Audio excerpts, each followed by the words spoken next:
ये बहुत ही सुंदर है। तो सजनों, ये कथा का उद्देश्य लगभग आपको पता ही होगा कि हमारा सनातन धर्म एक ऐसा धर्म है जिसमें सभी धर्मों का उद्भव होता है।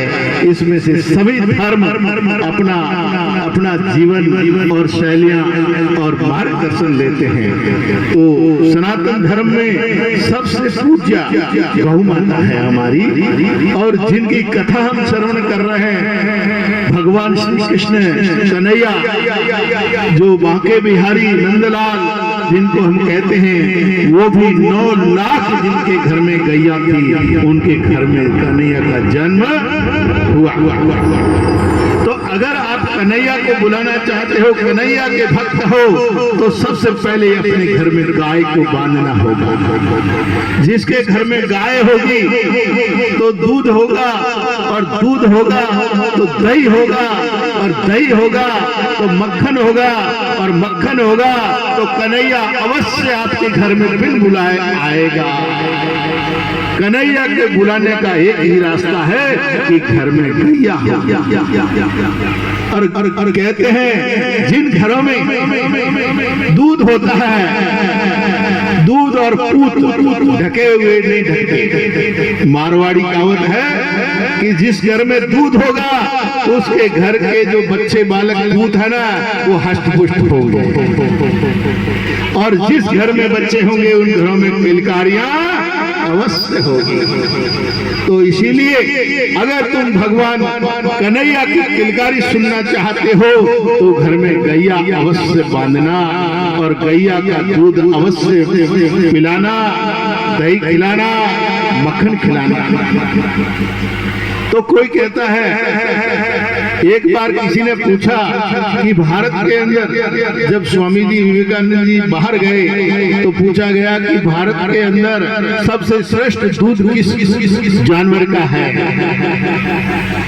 तो उन्होंने उत्तर दिया कि हमारे भारत में सबसे श्रेष्ठ और उत्तम दूध अगर पूछा जाए तो भैंस का। किसका है? सबसे उत्तम दूध किसका है? और आप लोग सब भैंस पालते हो कि नहीं? कितने लोग भैंस पालते हैं? हाथ खड़ा करिएगा। भैंस कितने घरों में? हाथ खड़े करो। अच्छा चलो, गाय कितने घर में? हाथ खड़े करो। अच्छा, इतने लोगों के यहाँ गाय, बाकी सबके यहाँ भैंस। बहुत सुंदर। तो सजनों, दूध जो है भैंस का ही होता है। भैंस का ही दूध बढ़िया होता है। तब उनको बोला कि तुम्हारे यहाँ फिर भैंसशाला क्यों नहीं बनाते, गौशाला ही क्यों बनाते हैं? भैंसशाला बनानी चाहिए। तो बोले कि आपने दूध के लिए पूछा था, और दूध तो भैंस का ही सबसे श्रेष्ठ है, परंतु गाय का दूध नहीं होता है, गाय का तो अमृत होता है। गाय का अमृत होता है, दूध नहीं होता है। और अमृत जो पान कर लेते हैं वो अमर हो जाते हैं। तो इसीलिए गौ माता का जो दूध है वो अमृत है। जैसे हमारे जननी जन्म देने वाली माँ का दूध और गाय का दूध बराबर गुणों वाला है। जितने महीने हम माँ की कोख में रहते हैं, उतने ही महीने गाय का बछड़ा भी अपनी माँ की कोख में रहता है। बराबर 9 महीने में हम भी इस दुनिया के दर्शन करते हैं, और 9 महीने में गाय का भी बछड़ा दर्शन करता है इस दुनिया में। इसीलिए गाय और माय एक होती है, दो नहीं। इसीलिए हमारे भारत के अंदर गाय और माय का ही पूजन होता है।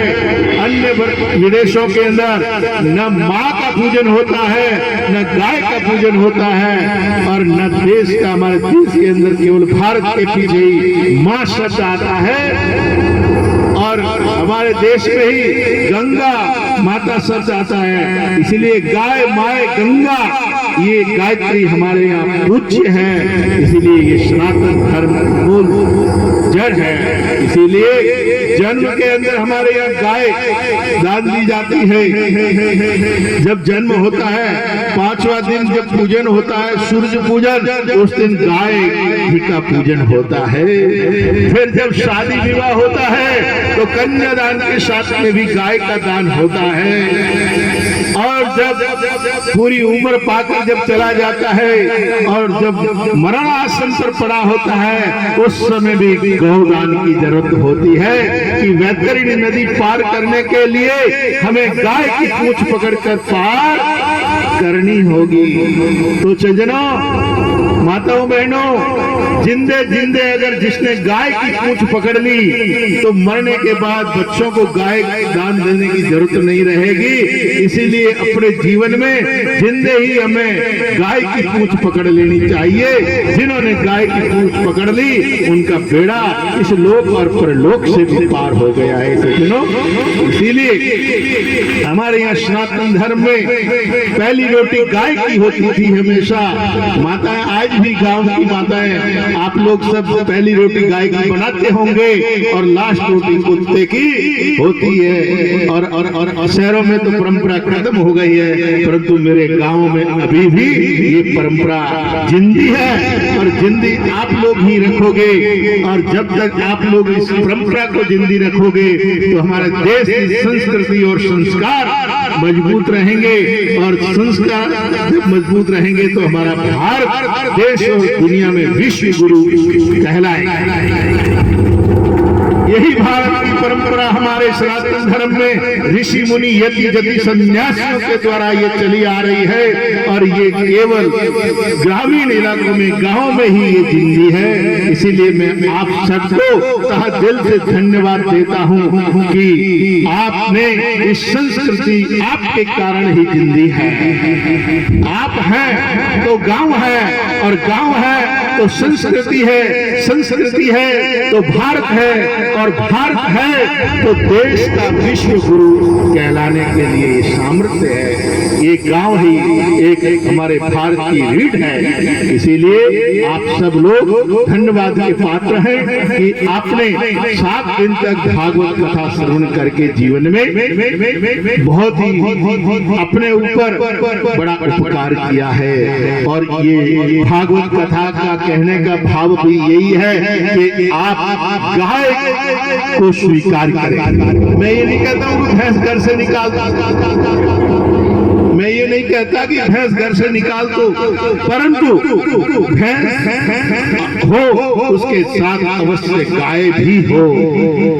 आपके घर में आंगन पवित्र करने के लिए, शादी विवाह करने के लिए जब आंगन नीपा जाता है उस समय भैंस का गोबर काम में नहीं लिया जाता मेरी माता बहनों, वहां गाय का गोबर काम में लिया जाता है। और जब भी शुभ घर में पवित्र छांटा लगाया जाता है तो गौ के गौमूत्र से छांटा लगाया जाता है, भैंस के मूत्र से नहीं। इसीलिए गाय का गौमूत्र, गाय का गोबर, गाय का दूध, गाय का घी, और जब भी हवन पूजन जब भी किया जाए तो भैंस के घी से हवन पूजन किया हुआ वो देवताओं को प्राप्त नहीं होता है माताओं में ना, वो भूत प्रेतों को प्राप्त होता है।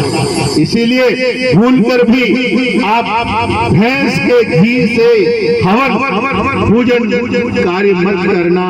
आप चाहे पाव घी हो गाय का तो पाव घी से ही काम चलाना, किलो की जरूरत नहीं है। और 100 ग्राम में है तो 100 ग्राम से काम चलाना। परंतु आप लोगों के लिए खाने के लिए तो घी और दूध दही भैंस का बहुत बढ़िया है, क्योंकि खेतों में काम करने के लिए बलवान शरीर चाहिए। और बलवान शरीर तो जो है वो भैंस के दूध से, गाय के दूध से, गाय के दूध से दिमाग और देवता आपके साथ देने वाले शरीर को मजबूत करते हैं, पर उससे ज्यादा दिमाग को मजबूत करता है। तो इसीलिए आप हवन पूजन शुभ कार्यक्रम जब भी किया जाए घरों के अंदर तो देवताओं को धूप लगाना है, तो उस धूपिये के अंदर चाणा, जो गंडा है, अरनिया है, वो गाय का ही होना चाहिए, भैंस का नहीं। भैंस का आप घर में भोजन बनाओ तो भले ही काम में ले, परंतु देवताओं को जब भोग लगाते हो, धूप करते हो, तो उस समय आपके गाय का छाना ही होना चाहिए, हवन में भी छाना ही होना चाहिए। और देवताओं का जब भी देव कार्य किया जाए तो गाय के ही घी से किया जाए, ऐसा हमारा सनातन संस्कृति कहती है। और सनातन के अंदर आजकल देवी देवता भी कम पुरुषा क्यों देते हैं? क्योंकि भैंस के घी से पूजन करते हो, इसीलिए देवता भी वह देवताओं की जगह पर फिर भूत देवता आ जाते हैं, क्योंकि भैंस मौसी है सबकी, भैंस मौसी है, भैंस भूतनी कहलाती है, पर गाय देवी कहलाती है। आप देवी हैं, गाय देवी है, इसीलिए मौसी का तो आशीर्वाद जरूर लेना चाहिए। माँ है तो मौसी है, अगर माँ नहीं होगी तो मौसी कहाँ से होगी? माँ मरो मौसी जियो, कहीं की गाले न की गोडा हाले। तो इसीलिए मेरी माताओं बहनों, देव कार्य जब भी किया जाए, थान थपान मंदिर और घर में जब गृह प्रवेश या कोई भी कार्य किया जाए, तो आप कहीं न कहीं पड़ोसी के यहाँ भले ही आपका 1 किलो घी देकर पाव घी ले आना बदले में, परंतु गाय का घी जरूर लाके पूजन करना, और जिससे कि आपको देवताओं का आशीर्वाद प्राप्त होगा। और जो आहुति देंगे वो साक्षात देवता ग्रहण करेंगे। इसीलिए ये भारत भूमि हमारे यहाँ गोधन को मानती थी, सबसे बड़ा धन गाय का ही मानती थी। रुपया पैसा धन नहीं माना जाता था पहले के समय में, जिसके पास गाय सबसे अधिक है वो सबसे बड़ा धनवान है, उनको उपाधि दी जाती थी। जैसे नंद बाबा के पास 9 लाख गाय होने से नंद की उपाधि दी गई। इसी तरह से हमारी सनातन संस्कृति को मजबूत बनाने के लिए हम और आप ही ये चीज को जब जानेंगे तब पता चलेगा। नहीं तो आजकल की बच्चों को तो ये मालूम ही नहीं है कि भैंस क्या है, गाय क्या है। शहर के बच्चों को पूछा जाए दूध कहाँ मिलता है कि डेयरी पर, दूध किसका होता है कि डेयरी का, घी काहे का होता है डेयरी का। अब डेयरी में कौन है, भैंस है कि बकरी है कि भेड़ है कि गाय है कि ये पता नहीं, उन्होंने ये देखा भी नहीं दूध किस चीज का आता है, उनको यही मालूम है कि डेयरी का है। अब डेयरी का मतलब वो नहीं जानते हैं सजनों, परंतु हम सब गांव के हैं और गांव हमारी संस्कृति है, इसीलिए हमें पता है। सनातन संस्कृति में हमारे बूढ़े लोग पहले हमेशा धूप ध्यान करते थे तो गाय का छाना और गाय के घी से ही करते थे। इसीलिए सज्जनों, हमारा आप सबसे अनुरोध है, मेरी माताओं बहनों से प्रार्थना है कि आप हमेशा शुभ कार्यक्रम करें तो वो गाय के घी से ही करें और गाय के छाने से करें। और गाय से, हाँ, भैंस के लिए मैं मना नहीं करता हूँ कि भैंस घर से निकाल दो, आप रखिए, कोई दिक्कत नहीं है, परंतु गाय अवश्य रखिए। और गाय कुछ नहीं, अगर मान लिया नहीं रख सकते, ऐसी कोई प्रॉब्लम है तो उसके लिए हम बैठे हैं, हमारे पास सब आप लोगों की ही गाय है। आपके यहाँ से ही जो निकल जाती है, आपके दूध देने में काम नहीं आती है, जो खराब हो जाती है, हौसल खराब हो जाते हैं, अपने आप छूने लग जाती है, ऐसी गाय मेरे पास है, ठिकाना उसका अपने यहाँ आसपास में ही आपके काकानी में एक गौशाला अभी 2-2.5 साल से स्थापित हुई है। वहाँ आँख से अंधी गाय हैं, पैर कटे हुए हैं, अपने आप सूंघने वाली है और बूढ़ी और टोगड़े हैं। तो आपके गांव के आसपास या गांव में कहीं भी अंधी आपको दिखाई दे या लूली लंगड़ी दिखाई दे तो आप गौशाला में लेकर पधारे, हम उनकी सेवा करेंगे। जो गांव में नहीं कर सकते हैं उसकी सेवा हम करेंगे। इधर आप जोधपुर जाएंगे तो जुई बॉर्डर में आप पार करेंगे, आडो बोट आवेला कि जैसलमेर इतना, जयपुर इतना, उस बोर्ड के नीचे ही महादेव गौशाला नाम से है, रोड के ऊपर ही, वहां पर भी ऐसे ही सेवा हो रही है, वहां पर भी आप ला सकते हो। थोड़ा सा उससे आगे जाएंगे, आरती नगर थार, जो बड़े बड़े गाड़ियां खड़ी रहती है लंबे लंबे कैंटर वाली, उसके सामने आरती नगर के अंदर भी आपकी गौशाला है, वहां पर भी आप ला सकते हो। उधर गुरुओं के तालाब प्रताप नगर में, वहां पर भी आश्रम और गाय की सेवा होती है। तो सज्जनों, आप निसंकोच आप ला सकते हो। इसीलिए हम जगह जगह पर कथा के माध्यम से ये कहना चाहते हैं, हम ये संस्कृति को जागृत करना चाहते हैं कि आप ज्यादा से ज्यादा देवकारी केंद्र गौ माता के दूध, घी, दही, गौमूत्र काम में लें, और आपके वहाँ भूखी प्यासी बिलखती कोई गाय है तो आप हमारे तक पहुँचाइए और हम सेवा करेंगे उसकी। और हम सेवा अपने माता पिता की तरह करते हैं। ऐसा नहीं है कि ठीक है ले आए छोड़ दिया, ऐसा नहीं। हमारे यहाँ जिन गाय मर जाती है और बछड़े जिंदे रह जाते हैं, उन बछड़े को बोतल के द्वारा दूध पिला के बड़ा किया जाता है। वैसे हमारी गौशाला में कोई दूध नहीं बिकता, दूध, घी, छाछ कुछ भी नहीं बिकता।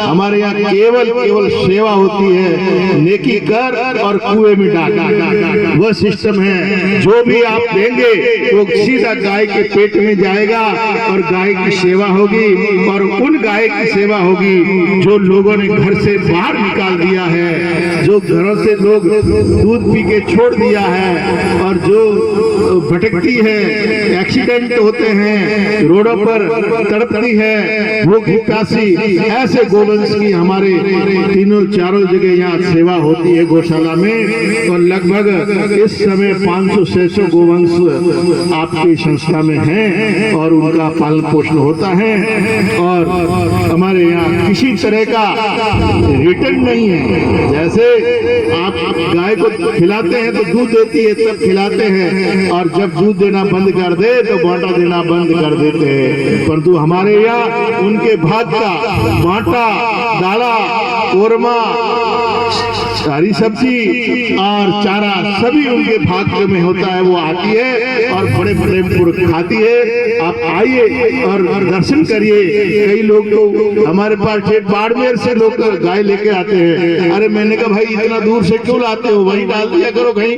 तो बोले नहीं महाराज वहाँ सेवा होती नहीं है, आपके यहाँ हम देखते हैं सेवा होती। मैंने कहा भाई कहाँ हो रही है, मुझे तो इतनी सेवा नहीं दिखती। बोले महाराज आपके कहने से ऐसा नहीं होता है, क्योंकि यहाँ की गाय अपने आप बताती है कि इनकी सेवा कैसी होती है। गाय खुद बोलती है और दूसरी जगह ऐसी सेवा नहीं होती है। तो मैंने कहा भाई ये मेरे को तो इतनी बढ़िया सेवा नहीं दिखाई दे रही है। तो कहते नहीं, हमें रोजाना हम देखते आते जाते, इसीलिए हम चाहते हैं कि हमारी गाय भी यहाँ रहे। तो इसीलिए आप लोग आइए और दर्शन करिए, और गौ माता का दर्शन करके आप भी अपने जीवन को सफल बनाइए। बस ज्यादा क्या कहूँगा, समय बहुत है कम। अब शाम को भी माहिरा होना है। इधर भोलागिरी जी महाराज के आश्रम में भी आज जागरण वर्षी का है, तो आप सब लोगों को वहाँ पहुँचना है और सब काम करने हैं। इसीलिए मैं ज्यादा समय नहीं लेता हुआ अभी एक थोड़ा सा एक कीर्तन के साथ में हम सब वाणी को विराम देते हैं। कीर्तन आप लोग सब बोलेंगे, इनके भरोसे नहीं रहोगे, बाजे वाला पहले रहे कैसे, ठीक है। हम सत्य सत्य बतलाते हैं, हम मानो न मानो तुम जानो,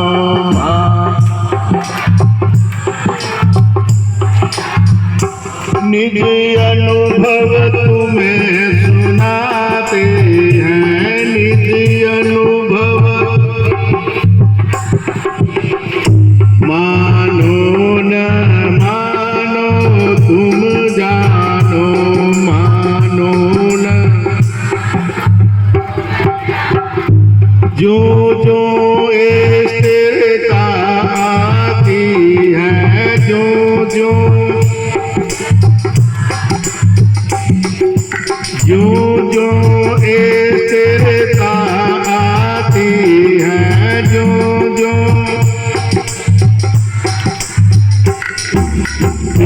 जो शांति दर्शाती है, क्यों क्यों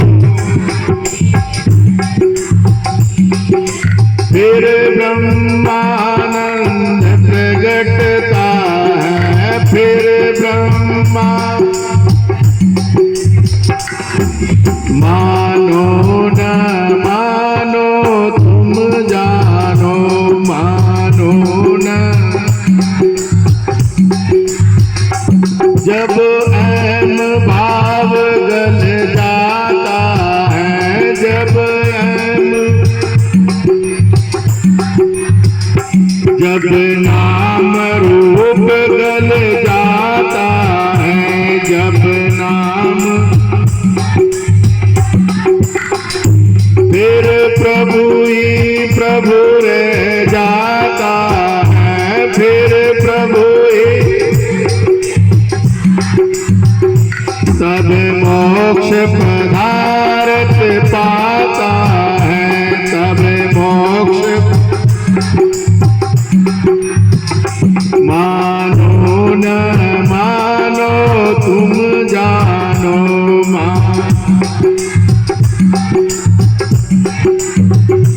हम सत्य सत्य बतलाते हैं, हम इतना कहने पर, इतना बताने पर सत्शास्त्रों के और महापुरुषों के वचनों को जो नहीं मानते हैं, उनके वचनों की जो खिलियां उड़ाते हैं, उन मनुष्य की अंतगतवा क्या दशा होती है वो सुनी। जब काल बेरिया आवेगा,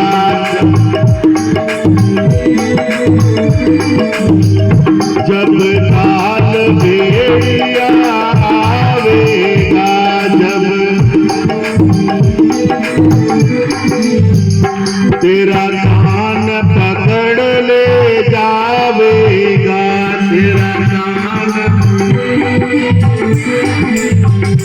तेरा कान पकड़ ले जावेगा, तेरा कान अवधूत पड़ा रे जावेगा, अवधूत पड़ा मानो न मानो तुम जानो, मानो न निज अनुभव तुम्हें सुनाते हैं, निज अनुभव मानो न मानो तुम जानो, मानो न तुम जानो। प्रेम से बोलिए सच्चिदानंद भगवान की, श्रीमद् भागवत महापुराण की।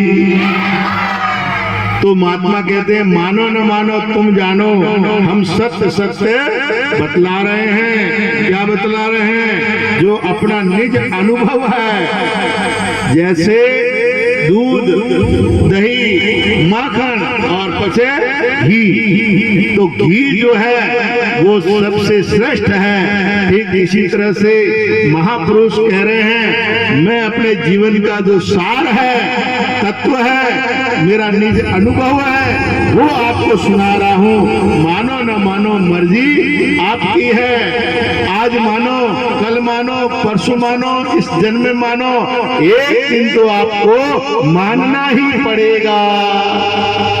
ठीक इसी तरह से कहते हैं कि संसार में जो आए हैं वो परमात्मा महापुरुषों की बात को जो नहीं मानते हैं, उनकी कहते हैं यमराज जब आता है तो जैसे कसाई बकरिए का कान पकड़ के ले जाता है, ठीक इसी तरह से हमारे आपके बीच में से वो यमदूत ले जाएगा, फिर कोई रोक नहीं पाएगा।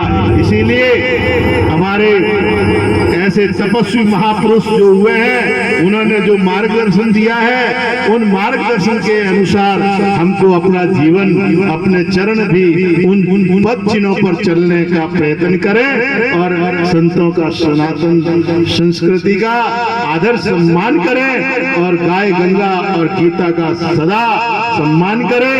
आपके नगर का हमेशा कल्याण होगा।